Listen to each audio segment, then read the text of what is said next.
चंद के प्यारे प्यारे बच्चों, कैसे हैं आप लोग? बहुत अच्छे होंगे।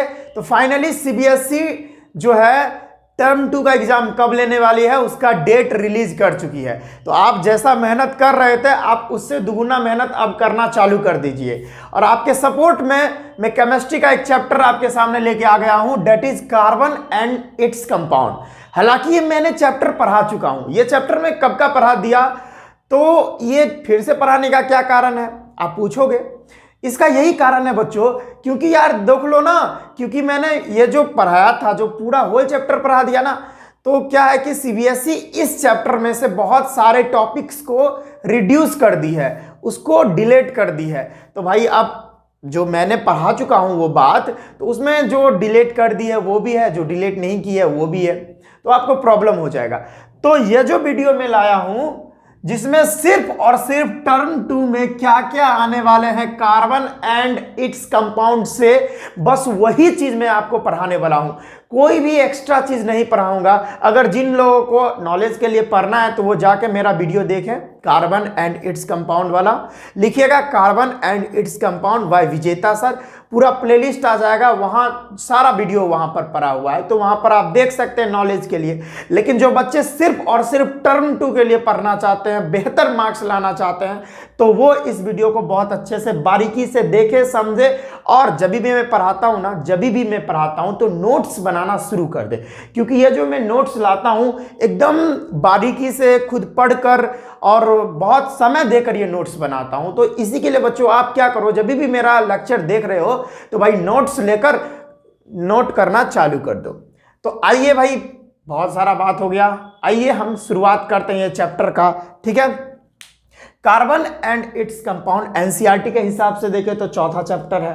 ठीक है, और वैसे अगर इससे सीबीएसई चैप्टर्स को, टॉपिक्स को डिलीट नहीं करती तो ये बहुत ही बड़ा चैप्टर होता और बहुत ही इंटरेस्टिंग चैप्टर होता।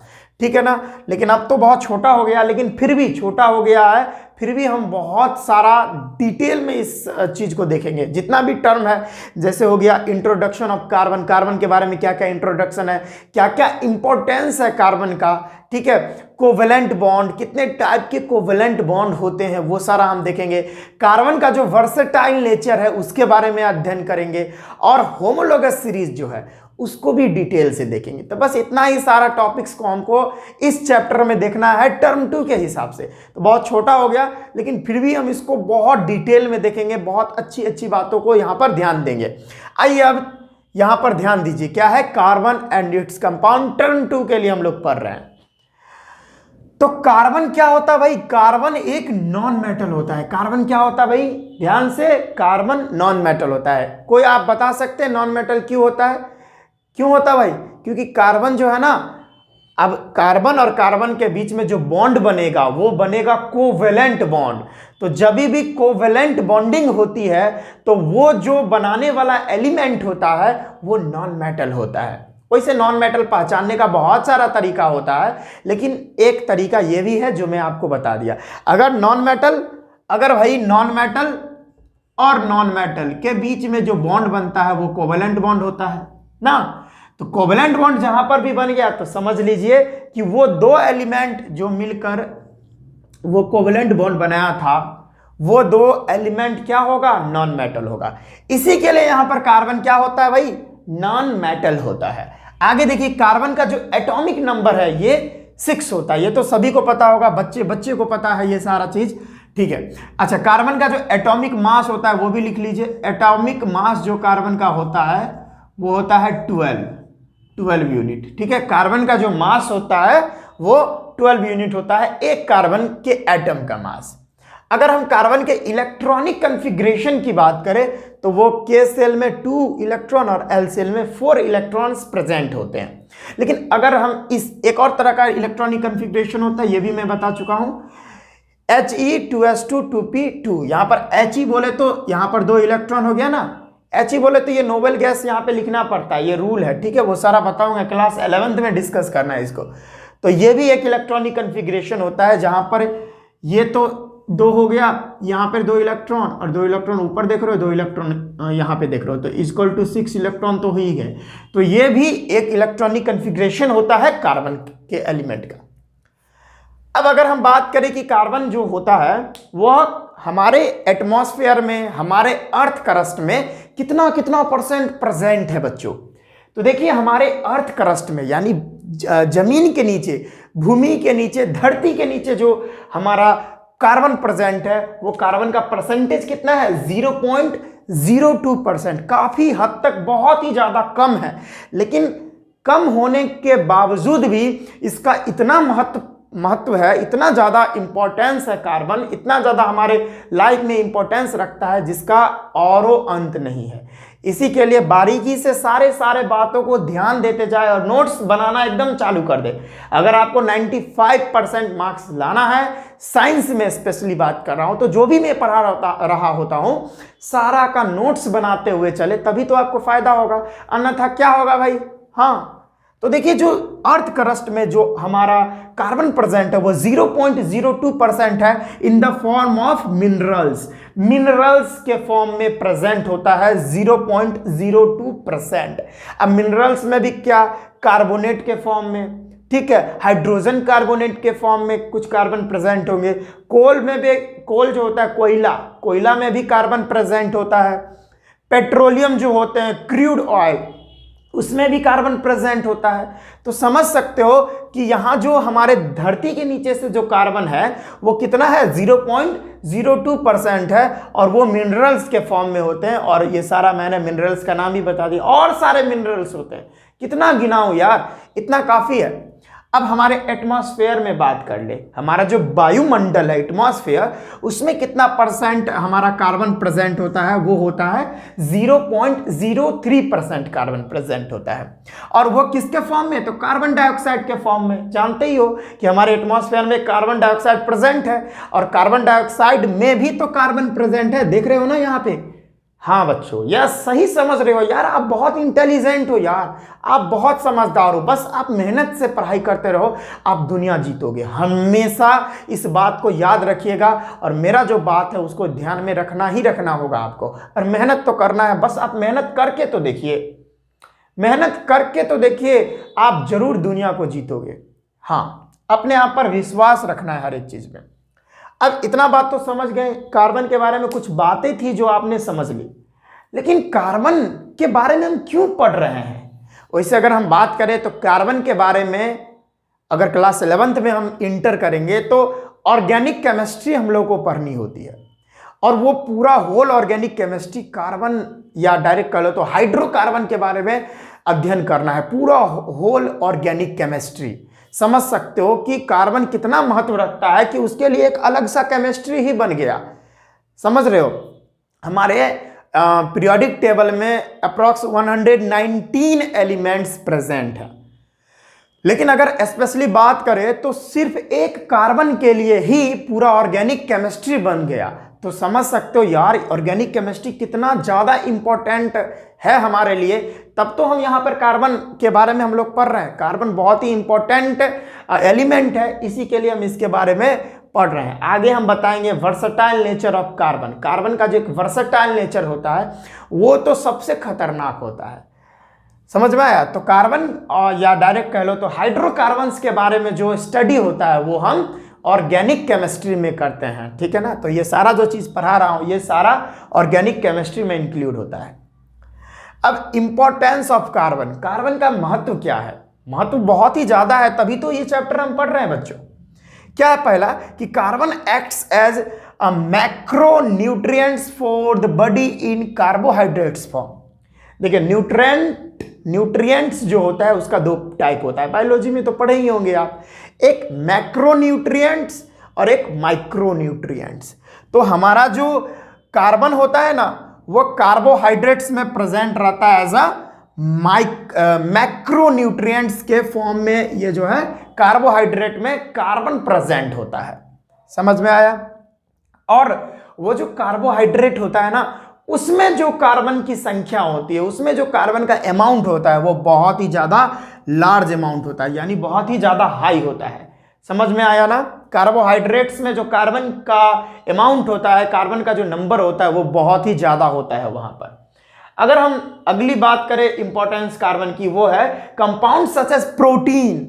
प्रोटीन हो गया, डीएनए हो गया। चलिए जल्दी जल्दी बच्चों आप कमेंट करके बताइए कि डीएनए का फुल फॉर्म क्या होता है, जल्दी बताइए।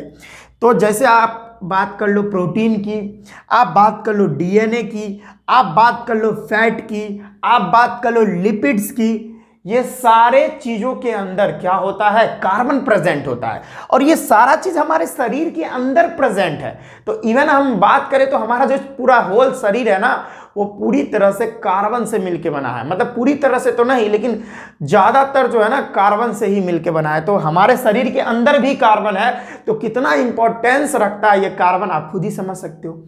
हमारा जो शरीर है वो कार्बन के बिना बन ही नहीं सकता था। इसी के लिए ये कार्बन कितना इंपॉर्टेंस है ये आप समझ सकते हो। इसी के बारे में हम स्टडी कर रहे हैं, ठीक है। अगर नेक्स्ट बात करें तो carbon also play a very important role in cellular respiration. ये सेलुलर रेस्पिरेशन क्या होता है वो भी मैं बता देता हूं। ये जो ग्लूकोज होता है ना, मैं दूसरा मार्कर यूज कर लेता हूं कुछ देर के लिए। चलिए, ये जो ग्लूकोज होता है C6H12O6, यही तो होता है ग्लूकोज का फॉर्मूला। ये ग्लूकोज है, ठीक है ना। ये क्या है, ग्लूकोज। ये है ग्लूकोज। अब ये ग्लूकोज को आप देख रहे हो, इसमें भी 6 मोल्स कार्बन का प्रेजेंट है। यानी कार्बन का डायरेक्ट कह लो तो 6 मॉलिक्यूल्स प्रेजेंट है। तो इसके अंदर भी तो कार्बन है। अब क्या करता है, जब ये ऑक्सीजन के प्रेजेंट में ये ग्लूकोज जो है ब्रेक डाउन होता है और क्या बनाता है, कार्बन डाइऑक्साइड, वाटर और कुछ एनर्जी भी प्रोड्यूस करता है। और ये जो एनर्जी है, ये आप जो एनर्जी देख रहे हो, ये एनर्जी एटीपी के फॉर्म में स्टोर हो जाता है। किसके फॉर्म में, एटीपी के फॉर्म में स्टोर हो जाता है। बायोलॉजी में पढ़ोगे ये बात, ठीक है, या पढ़ भी लिए होगे ना, पढ़ भी लिए होगे। तो यही जो प्रोसेस है ना, इसी को सेलुलर रेस्पिरेशन कहते हैं। ये रेस्पिरेशन जो है ना सेल के अंदर होता है, एक कोशिका के अंदर ये सारा चीज होता है, ठीक है। जब भी एसिमिलेशन होता है तो वहां पर जो एब्जॉर्ब्ड फूड होता है, बायोलॉजी में कुछ ज्यादा घुस रहा हूं, वेरी सॉरी, बता देता हूं। एब्जॉर्ब फूड जो है वो सेल में जाता है, ठीक है, ब्लड लेके जाता है हर एक सेल में। और उस सेल में वो जो ग्लूकोज है, यानी वो जो एब्जॉर्ब फूड है वो क्या है, ग्लूकोज ही तो है। वो ग्लूकोज ऑक्सीजन के प्रेजेंट में क्या करता है, कंबाइन करता है। उसके बाद जो है ये ब्रेक करता है ग्लूकोज, और ब्रेक करके जो है कार्बन डाइऑक्साइड, वाटर और एनर्जी प्रोड्यूस करता है। तो इस चीज के अंदर में आप देख सकते हो, अगर ग्लूकोज में कार्बन नहीं होता तो क्या एनर्जी हम लोगों को मिल पाता, क्या एनर्जी हम लोगों को मिल पाता, क्या सेलुलर रेस्पिरेशन हो पाता, नहीं हो पाता। तो भाई ये हमारा जो कार्बन है यह सेलुलर रेस्पिरेशन में भी बहुत ही बड़ा रोल प्ले करता है। तो आप समझ ही सकते हो कि भाई इंपॉर्टेंस क्या है कार्बन का, बहुत ही ज्यादा इंपॉर्टेंस है बच्चों।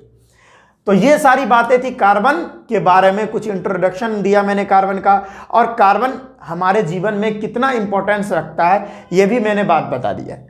अगर आपको जल्दी से नोट करना है तो जल्दी से नोट कर लीजिए, फिर हम कुछ आगे बातें हैं जो मैं आपको बताऊंगा। पहले जल्दी से स्क्रीनशॉट कर लीजिए या लिख लीजिए, वीडियो को रोककर जल्दी कीजिए।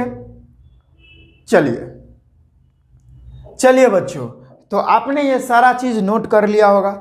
तो हम यहां पर कोवेलेंट बॉन्ड के बारे में पढ़ते हैं। क्या होता है ये कोवेलेंट बॉन्ड, ठीक है, कोवेलेंट बॉन्ड क्या होता है, चलिए समझिए मेरी बातों को कि कोवेलेंट बॉन्ड क्या होता है। कि अगर जब भी दो एटम, जैसे अगर हाइड्रोजन के एटम की ही बात कर ले, मैं दूसरा मार्कर ले लेता हूं।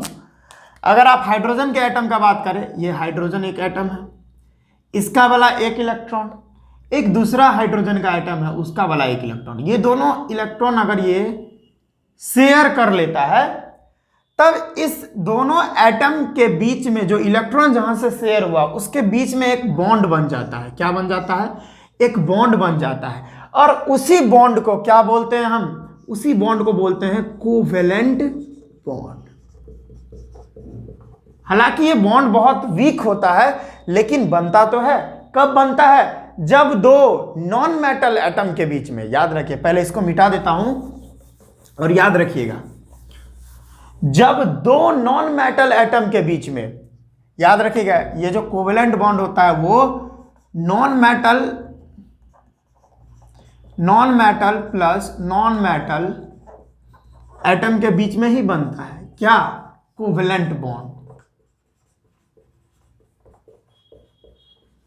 जब दो नॉन मेटल एटम के बीच में जो बॉन्ड बनेगा वो बनेगा कोवेलेंट बॉन्ड। बनेगा कब, जब दो नॉन मेटल एटम अपना अपना इलेक्ट्रॉन क्या करेंगे, एक दूसरे के साथ शेयर कर लेंगे, और तभी बनता है हमारा कोवेलेंट बॉन्ड। जब जो है, याद रखिए, लिख लीजिए कि जब दो नॉन मेटल एटम आपस में इलेक्ट्रॉन शेयर करेंगे तब वहां पर क्या बनता है, कोवेलेंट बॉन्ड बनती है। समझ में आया। और जिस कंपाउंड में, यानी जो कंपाउंड कोवेलेंट बॉन्ड बनाता है उसको कोवेलेंट कंपाउंड कहते हैं। कोई भी दिक्कत यहां तक नहीं होनी चाहिए।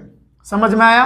अच्छा, एक और बात याद रखिए, ये हमारा जो कार्बन होता है ना, अब कोवेलेंट बॉन्ड क्यों बनती है, बनती क्यों है कोवेलेंट बॉन्ड, आयोनिक बॉन्ड क्यों नहीं बन पाती कार्बन में, कार्बन के बीच में, तो इसका कारण है। अगर मान के चलिए ये जो कार्बन है ना, कार्बन याद रखिए, carbon can neither lose 4 electron to form C4 plus, और it also can't gain 4 electron to form C4 minus. ठीक है, याद रखिएगा, कार्बन ना तो, याद रखिए, कार्बन जो है ना तो 4 इलेक्ट्रॉन गेन कर सकता है, और जब भी कार्बन 4 इलेक्ट्रॉन गेन करेगा तब C4 माइनस बनाएगा, और ना तो कार्बन 4 इलेक्ट्रॉन कभी भी लॉस कर सकता है, और लॉस करके C4 पॉजिटिव, ये कभी भी कार्बन कर ही नहीं सकता। याद रखिए, ये जो चीज देख रहे हैं ये कार्बन कभी भी नहीं कर सकता। ठीक है, ये कभी भी कार्बन नहीं कर सकता। इसका कारण है, मैं अभी कारण बता रहा हूं। ठीक है, ये पॉजिटिव, इसका कारण ये है, पहले मैं इसका एटम बना लेता हूं, ये K, ये L। ठीक है, ये K सेल और ये दूसरा वाला L सेल। K सेल में जानते हैं 2 इलेक्ट्रॉन प्रेजेंट होता है, और L सेल में कार्बन के लिए, पर्सनली कार्बन के लिए, कार्बन का एटॉमिक नंबर 6 होता है, तो K सेल में तो 2 इलेक्ट्रॉन प्रेजेंट होंगे ही, और L सेल में बाकी का 4 हो जाएगा, 1 2 3 एंड 4। अभी या तो ये जो कार्बन का एलिमेंट है, सॉरी कार्बन का एटम है, या तो 4 इलेक्ट्रॉन पूरा के स्टेबल हो जाएगा, याद रखिए, या तो कार्बन किसी से, अभी यहां पे आउटर मोस्ट, ये क्या है, ये जो सेल है ना, इसको वैलेंस सेल बोलते हैं। क्या बोलते हैं, वैलेंस सेल, मतलब आउटर मोस्ट सेल जो प्रेजेंट होता है किसी भी एटम का जो आउटर मोस्ट सेल है, जो बाहरी कक्षा है, उसी को बोलते हैं वैलेंस सेल। और कार्बन का जो एटम होता है उसका वैलेंस सेल में कितना इलेक्ट्रॉन होता है, 1 2 3 4, 1 2 3 4, ओनली 4 इलेक्ट्रॉन प्रेजेंट है।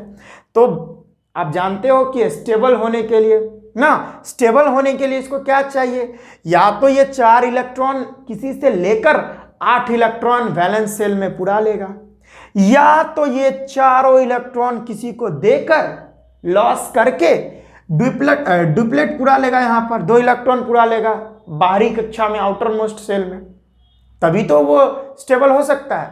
याद रखिए कि कार्बन ना तो 4 इलेक्ट्रॉन किसी को दे सकता है, ना ही किसी से ले सकता है। यानी क्या समझे मेरी बात, carbon can neither be loss 4 electron और nor be gain 4 electron. 4 electron ना तो कार्बन लॉस कर सकता है, ना ही गेन कर सकता है। तो इस कंडीशन में भाई ना तो गेन करेगा ना तो लॉस करेगा, करेगा क्या, वो करेगा भाई साहब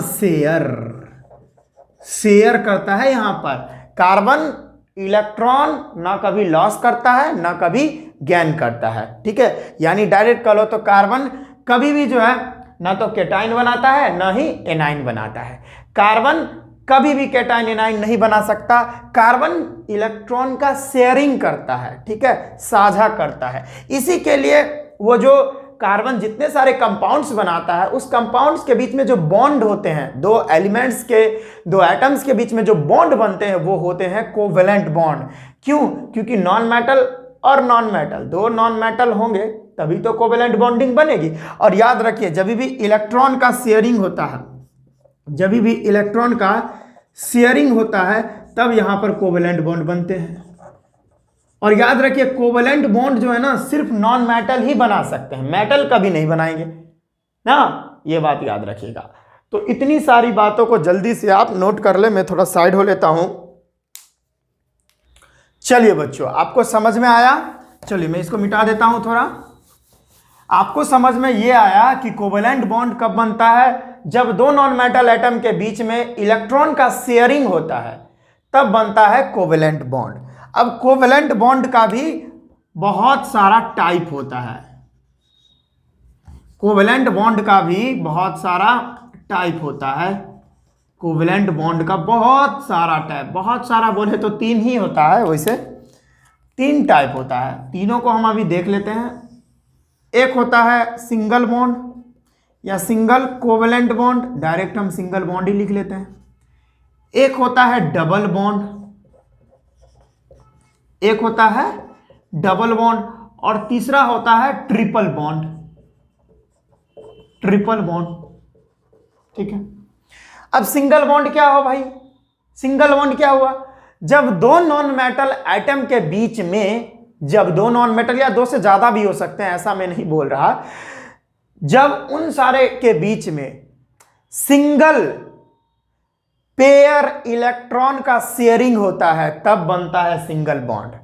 कैसे? सिंगल पेयर इलेक्ट्रॉन कहने का मतलब नहीं समझ में आया? देखिए, ये रहा हाइड्रोजन और ये रहा एक और हाइड्रोजन, इसका आउटर मोस्ट में एक इलेक्ट्रॉन और इसके आउटर मोस्ट शेल में भी एक इलेक्ट्रॉन।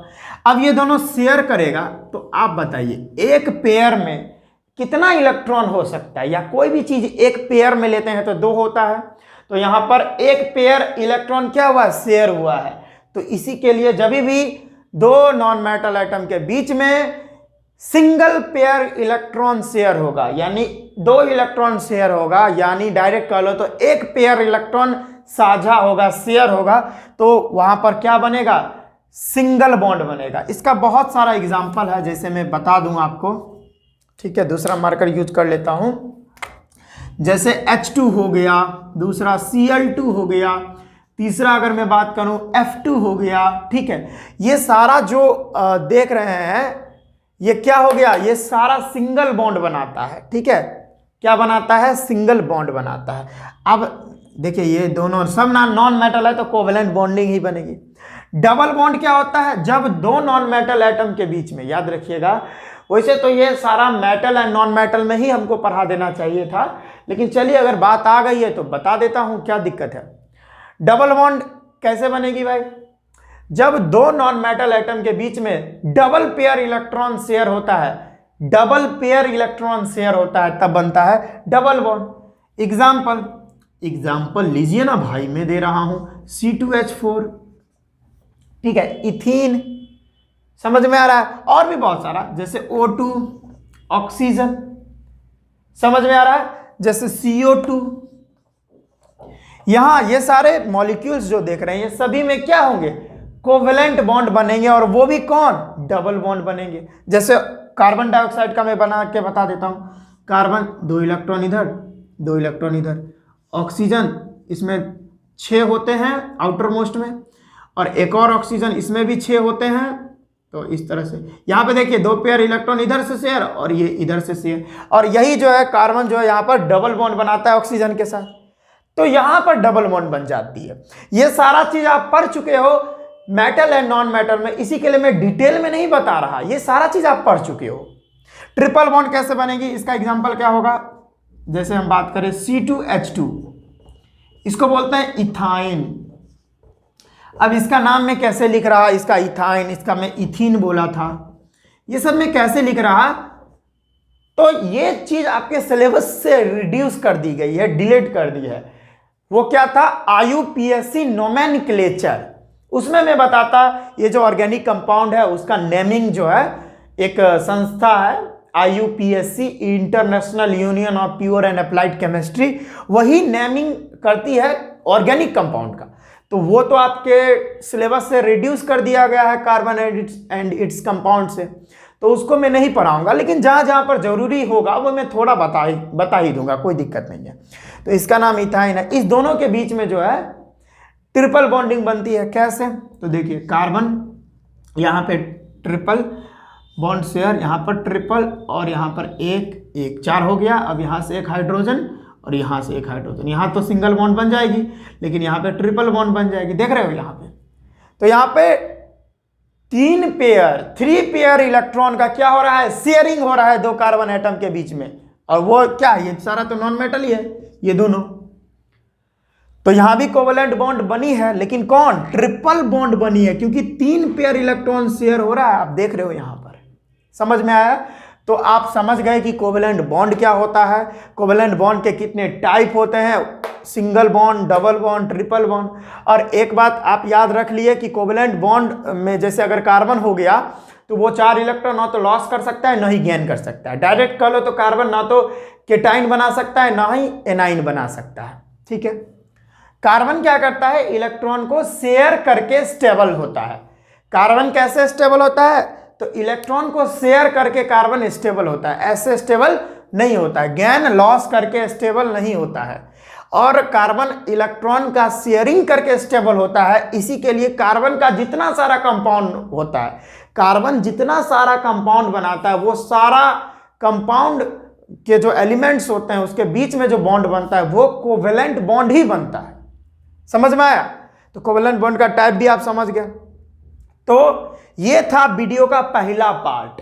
ठीक है, 3 से 4 पार्ट, 3 पार्ट में ये मैं पूरा चैप्टर खत्म कर दूंगा, फिनिश कर दूंगा। खत्म नहीं बोलिए, उसको कंप्लीट बोला जाता है, कंप्लीट कर दूंगा। ठीक है, तो आई थिंक आप अगर लिखना चाहे तो आप लिख सकते हैं। चलिए, या स्क्रीनशॉट कर लीजिए, जो करना है कर लीजिए। तो इसी तरह से मैं वीडियो अपलोड करता जाऊंगा और आपको मजा आता जाएगा। हर एक चीज को आप बारीकी से पढ़े, और टर्म 2 में आपको बहुत अच्छा जो है मार्क्स आने वाला है साइंस में। कहीं से भी कोई दिक्कत नहीं होनी चाहिए। अगर कहीं भी अभी भी प्रॉब्लम है तो कमेंट बॉक्स आपके लिए होता है, भर भर के कमेंट कीजिए। मैं सारे विद्यार्थियों का कमेंट पढ़ता हूं, तो इसी के लिए कमेंट करते रहें। ठीक है, और कोई भी दिक्कत हो तो आप पूछ सकते हैं हमसे, हम पर्सनली उसका जवाब देंगे। ठीक है बच्चों, तो हम मिलते हैं नेक्स्ट वीडियो में। पढ़ाई करते रहिएगा। All the very best.